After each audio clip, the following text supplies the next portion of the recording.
Hello everyone, welcome to Sai Generation. Today we will discuss about the dementia, definition and types. आज हम लोग एमेंशिया के बारे में बात करेंगे, उसके डेफिनेशंस और उसके टाइप्स के बारे में बात करेंगे. वीडियो को शुरू करने से पहले मैं आपको ये बताना चाहूँगी कि साई जनरेशन की वीडियोस हर सेकेंड डे को पब्लिश हो रहे हैं, बट कुछ टेक्निकल रीजंस के कारण सारे सब्सक्राइबर्स को इम्प्रेशन नहीं पहुंच पा रहा है, उनको नोटिफिकेशन नहीं पहुंच पा रहा है. सो आप खुद से ही एक बार चेक कर लीजिएगा कि नेक्स्ट डे या सेकेंड डे उसके साई जनरेशन के वीडियोस पब्लिश हुए हैं या नहीं. So let's get started.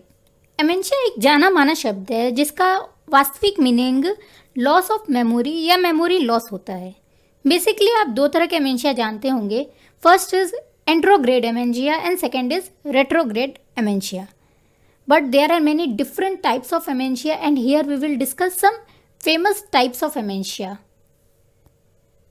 यहाँ आपको ये ख्याल रखना है कि एमेंशिया का कारण साइकोलॉजिकल या फिजिकल कुछ भी हो सकता है. So let's get started. First, anterograde amnesia. Anterograde amnesia में पेशेंट ट्रॉमा के पहले की घटनाओं, फीलिंग्स और इमोशंस को याद कर पाता है, रिकॉल कर पाता है, बट वह ट्रॉमा के बाद की घटनाओं, इमोशंस, फीलिंग्स, मेमोरीज को याद नहीं रख पाता है, उन्हें भूल जाता है. आप फेमस मूवी गजनी को जानते होंगे, ये एंट्रोग्रेड एमेंशिया का ही एग्जाम्पल था. Second, retrograde amnesia. Retrograde amnesia anterograde amnesia का अपोजिट होता है. एंट्रोग्रेड एमेंशिया में पेशेंट ट्रॉमा के बाद की घटनाओं को याद नहीं रख पाता, रिकॉल नहीं कर पाता है. सो सेम अपोजिट रेट्रोग्रेड एमेंशिया में पेशेंट ट्रॉमा के पहले की घटनाओं को यानी कि पास्ट को रिकॉल नहीं कर पाता है. एंट्रोग्रेड एमेंशिया में पेशेंट प्रेजेंट को रिकॉल नहीं कर पाता है एंड रेट्रोग्रेड एमेंशिया में पेशेंट पास्ट को रिकॉल नहीं कर पाता है. Third, dissociative amnesia. इसमें person traumatic situation, stressful situation के कारण कुछ पर्सनल इंफॉर्मेशंस को रिकॉल नहीं कर पाता है. इट मीन्स इतना ज़्यादा स्ट्रेस रहता है कि वो अपनी पर्सनल इंफॉर्मेशंस को याद नहीं रख पाता, उनको रिकॉल नहीं कर पाता है. Fourth, episodic एमेंशिया.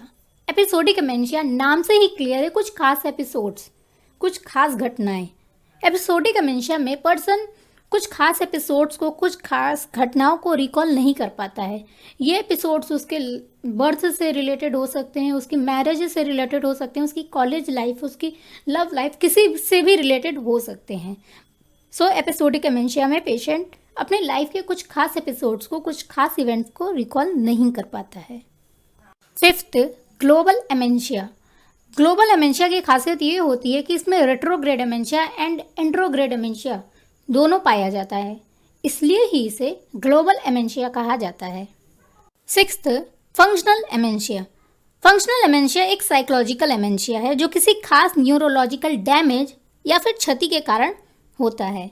इसमें पर्सन अपने ड्रीम्स को याद नहीं रख पाता है. For example psychological fugue functional amnesia का ही एग्जाम्पल होगा. Seventh, infantile amnesia. Infantile amnesia नाम से ही क्लियर है, जब पर्सन इन्फेंट होता है ये उससे रिलेटेड है. पर्सन अपनी 2 या 3 साल के उम्र के पहले की मेमोरीज को याद नहीं रख पाता, यानी जब वो इन्फेंट होता है, जब वो बच्चा होता है, वो उस समय की मेमोरीज को याद नहीं रख पाता है. इसका सीधा सा कारण यही है कि न्यूरोलॉजिस्ट कहते हैं ये इसलिए होता है कि उस समय लॉन्ग टर्म मेमोरी से रिलेटेड कुछ खास न्यूरल मैकेनिज्म डेवलप नहीं होते हैं. लॉन्ग टर्म मेमोरी से रिलेटेड होता है आपका हिप्पोकैम्पस, जो कि उस समय पूरी तरह से डेवलप नहीं होता है. सो इन्फेंटल एमेंशिया का कारण यही होता है और पर्सन अपने उस स्टार्टिंग के एज की 2 या 3 ईयर्स की एज की चीज़ों को याद नहीं रख पाता है, उस टाइम की मेमोरीज को रिकॉल नहीं कर पाता है. Eighth, post traumatic amnesia. यह एमेंशिया फिजिकल इंजरी या साइकोलॉजिकल डिस्टर्बेंस के कारण जो ट्रॉमेटिक एक्सपीरियंस पर्सन फील करता है उसके कारण होता है. फॉर एग्जांपल अगर किसी का एक्सीडेंट हो गया है तो जो भी साइकोलॉजिकल कमी वो फील कर रहा है, जो कि कुछ भी साइकोलॉजिकल डिस्टर्बेंस वो फील कर रहा है, उससे जो एक्सपीरियंस उसे होता है, ये एमेंशिया उसके कारण होता है. ये एमेंशिया ट्रॉमा के बाद होता है और किसी साइकोलॉजिकल या फिजिकल डिस्टर्बेंस या फिर डैमेज के कारण होता है. Ninth, source amnesia. Source amnesia नाम से ही क्लियर है, इसमें पर्सन इंफॉर्मेशंस को तो याद रखता है कि इंफॉर्मेशन क्या थी, बट वो ये नहीं याद कर पाता है कि उस इंफॉर्मेशन का सोर्स क्या है, वो इन्फॉर्मेशन उसे मिली कहाँ से। सो बेसिक बात यही है कि पेशेंट को ये तो याद होता है कि इन्फॉर्मेशन क्या है, बट पेशेंट को ये नहीं याद होता है कि वो इन्फॉर्मेशन उसे मिली कहाँ से है। 10th, temporal lobe amnesia. Temporal lobe amnesia नाम से ही क्लियर है कि टेम्पोरल लोब के कुछ खास फंक्शंस लाइक हिपोकैम्पस और एमिगडाला में कुछ गड़बड़ी हो जाने से ये एमेंशिया होता है। इस एमेंशिया में लॉन्ग टर्म मेमोरी इफेक्टेड होती है, लॉन्ग टर्म मेमोरी प्रभावित होती है, जबकि एसटीएम शॉर्ट टर्म मेमोरी पूरी तरीके से ठीक होती है, या फिर आप ये कह सकते हैं कि वो ठीक ठाक होती है। सो बेसिकली ये एमेंशिया टेम्पोरल लोब के फंक्शंस में कुछ कमी या गड़बड़ी के कारण होता है। 10th and last, transient global amnesia. ये एमेंशिया कुछ मिनट, कुछ सेकंड या कुछ घंटे का होता है, और उस टाइम पीरियड में जो कुछ भी घटित हो रहा है, जो कुछ भी इवेंट या जो कुछ भी पर्सन फील कर रहा है, उसको वो पूरी तरीके से भूल जाता है, उसको रिकॉल नहीं कर पाता है। ये एमेंशिया बेसिकली सिर में चोट लगने से, माइग्रेन होने से या फिर ब्लड फ्लो की कमी के कारण होता है।